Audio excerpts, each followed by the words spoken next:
117. Consider the following statements with respect to the sea otters recently seen in the news. Sea otters को हिंदी में कहते हैं समुद्री उदबिलाव. First statement है sea otters spend most of their time in the water. सही है. Second statement, they used tools like rocks, shells and discarded bottles to break hard prey. ये भी सही है. थर्ड है sea otters are listed as endangered on the IUCN list threatened species. ये सही है कि इनको endangered में रखा गया. करेक्ट स्टेटमेंट पूछा गया, तीनों का तीनों सही है. Option D. 118. Sin-nuclein alpha SNCA recently in the news is related to which of the following? Sin-nuclein alpha एक प्रोटीन है जो हेल्दी सेल में पाया जाता है. ये रिलेट करता है पार्किंसन डिजीज से. Parkinson disease. Next question 119. Recently released UNCCD reports observed that half of the world's rangeland are degraded and require policy intervention. In this context, consider the following statement about rangelands. First statement, the nature of rangelands vegetation is influenced by rainfall and temperature. सही है, rangeland vegetation influence होते हैं rainfall से और temperature से. Second, it acts as a carbon sinks. ये carbon sinks के रूप में काम करते हैं. ये भी सही है. India does not have rangelands. गलत. India have about 121 million hectares rangelands. तो ये स्टेटमेंट गलत हो गया. करेक्ट पूछ रहा था 1 and 2. Option B. 120. Consider the following statements regarding Open Network for Digital Commerce ONDC recently in the news. First है, it aims to level the operational playing field among e-commerce platform. सही है.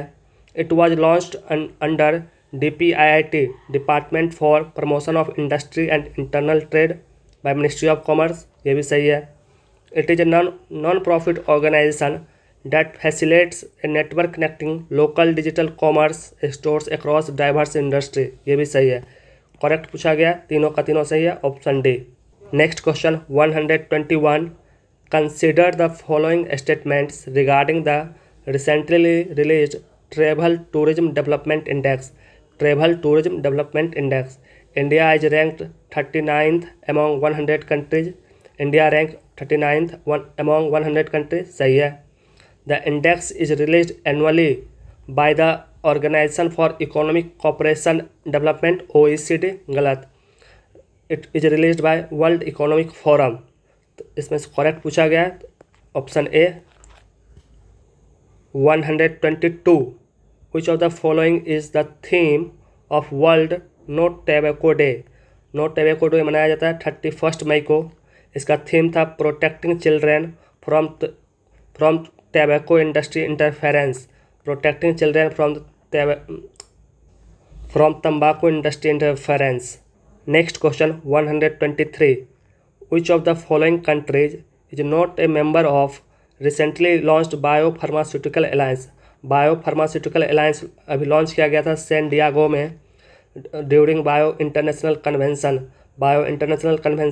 San Diego में हुआ था. वहाँ biopharmaceutical alliance launch किया गया था. इसके मेंबर हैं India, south Korea, Japan, European union and USA. तो इसका मेंबर नहीं है, साउथ अफ्रीका नहीं है, इंडिया है, साउथ कोरिया है, USA है. तो आंसर हो जाएगा ए. Next 124. Recently, a portion of Virupaksha temple in Karnataka collapsed following territorial rains. In the context of this temple is dedicated to which deity? Virupaksha temple dedicate है lord Shiva से. Option C, lord Shiva. ये कर्नाटक में एक मंदिर है. Next question 125. Which of the following is world first rocket with fully 3D printed engine? World first rocket with fully 3D printed engine is, उसका नाम है Agnibaan. Agnibaan world first rocket with fully 3D printed engine. Next 126. What is the rank of India in the global gender gap index 2024? India का rank global gender gap index 2024 में 129 है. Global gender gap index को world economic forum के द्वारा release किया जाता है. Last time India का रैंक 127 था. 127.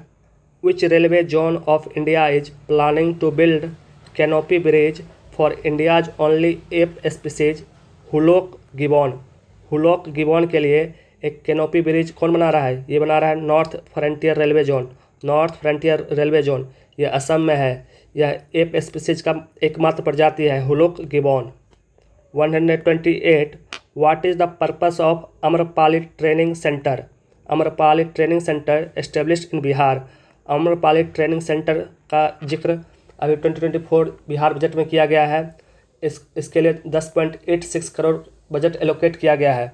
यह एक training centre for artist related to dance, music and musical instrument के लिए है। ट्रेनिंग सेंटर है अम्रपाली फॉर आर्टिस्ट के लिए related dance, music and musical instrument. Option C. 129. Which of the following state is not a part of special category status? Uttarakhand को है, Bihar and Uttar Pradesh को special status नहीं मिला है। Option B. असम को भी है, अरुणाचल प्रदेश को भी है, हिमाचल प्रदेश को भी है, सिक्किम को भी है। तो इसका ऑप्शन हो जाएगा B. 130. Recently held general election 2024 NOTA option become a runner up in which constituency of Madhya Pradesh? NOTA सबसे ज़्यादा कहाँ पड़ा है? ये पड़ा है इंदौर में। Option D Indore. 131. Recently which of the following state organised Nakshatra Sabha to promote astro tourism? नक्षत्र सभा ऑर्गेनाइज कर रहा है उत्तराखंड फॉर एस्ट्रो टूरिज्म के लिए। 132. Which of the following groups country are involved in air of the एंथ्रोपिशियन प्रोजेक्ट? एयर ऑफ एंथ्रोपिशियन project ये एक प्रोजेक्ट एयर पोल्यूशन रिलेटेड है। इसमें इन्वॉल्व हैं India, Ethiopia and UK. India, Ethiopia and UK. 133. Recently 700 metres long bridge 700 metre long bridge name bridge of national unity. Bridge of national unity was in news. This bridge is located in which country? This bridge is located in Hungary. Option A Hungary. 134. Union ministry of health and public welfare union ministry of health and public welfare has launched national health claim exchange. National health claim exchange along which organisation? ये organisation है insurance and regulatory development authority of India. Insurance and regulatory development authority of India के साथ मिलकर national health claim exchange launch किया गया है। 135. Recently, which South American country has entered into agreement with National Payment Council of India to create an UPI link payment system? ये country है Peru. 136. Which organization has released a State of World Fisheries and Aquaculture 2024 report? A State of World Fisheries and Aquaculture 2024 report released by Food Agriculture Organization FAO. Option B. 137. Recently GMEX Japan India Maritime Exercise 2024 was held at which place? It was held at Yokosuka Japan. ये 8th इसका था, 8वां ये maritime exercise था। 138. What is the theme of world environment day 2024? World environment day 5 जून को मनाया जाता है। इसका थीम था land restoration, desertification and drought resilience. Land restoration, desertification and drought resilience. Option C. 139. Where was Shangri-La dialogue और Asian security summit held recently? Which edition of the dialogue was it? Shangri-La dialogue एक defence summit है। ये Singapore में हुआ था। ये 21st addition था। Singapore and 21st addition था सांग्री-ला डायलॉग का। 140. Recently a joint task force on investment between India and which country was created? It was India and Qatar.